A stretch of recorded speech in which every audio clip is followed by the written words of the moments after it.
Hey guys, so this is going to be a new segment, and this is going to be just James ranting. It's going to be called it's going to be called Rant of the Day. If there is no rant of the day, then I'll just go and say James was happy for the entire day.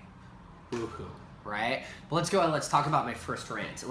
My first rant is about volume, right? It is going to be involved in this 10,000 hour rule. Volume seems to be the answer for almost everybody's problem. They're like, oh, I suck at gymnastics, or I suck at weightlifting, I suck at X, Y, and Z. They're like, I just need to put more time into it. I need to put in more reps, right? That we need to understand that idea then turns into and translates to the 10,000 hour rule, and the 10,000 hour rule is super dangerous, and it's a flawed mindset, right? Because if you go ahead and you put 10,000 hours of work to become an expert at something, if it is not purposeful, perfect practice, right? It is just horrible reps and movement pattern being ingrained into what you're doing, right? This is the problem with it, right? Somebody's like, I need to become an expert, I'm gonna do 10,000 hours, or it's the whole idea of volume 10,000 hours, it's the same thing. The problem with that is you try to go ahead and you put all this work in, because let's be real, most people aren't patient and realize that 10,000 hours need to be put in through a really long amount of time. People aren't patient, so they try to fit it in all into within a year or 6 months, whatever your time frame is, because you always have a goal, right? That you want to get X, Y, and Z before X, Y, and Z. You push it all into this little tiny section. The problem with that is that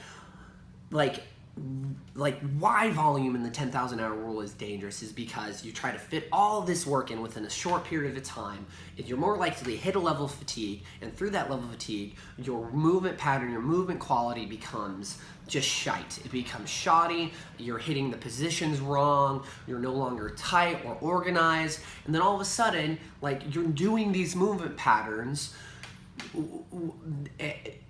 and it's ingraining poor movement pattern. And what is going to occur is that's going to start to go ahead and give you overuse injuries, or if you don't feel it because it's so minor, at some point you're going to have a catastrophic acute injury, and you're like, I don't know why my low back or my shoulder just finally exploded.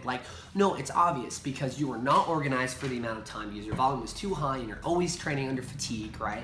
Or you're not purposeful about it. Remember, guys, 10,000 hour rule and volume only works if you have purposeful practice, and you need to cut off yourself for the training day when things start to get sloppy, right? That is the appropriate amount of volume and your appropriate amount of time for your training day, to where you are saying, cool, volume is over. My 10,000 hours towards that number is done, right? Because if you keep on pushing through that, you're not connecting and developing the right neurological synapses in your brain, right? Guys, that's my rant for today. Volume turning into the whole idea of the 10,000 hour rule, or vice versa, leading to a certain level of fatigue, poor movement pattern, and then all of a sudden, and that's why people think CrossFit is dangerous, because of volume. You look at HQ programming, you look at basic program that we do here, it is not a ton of volume. We try to slow you down, right? It's not. It's when people go ahead and get this idea and turn CrossFit and what we do into something else. So that's my rant.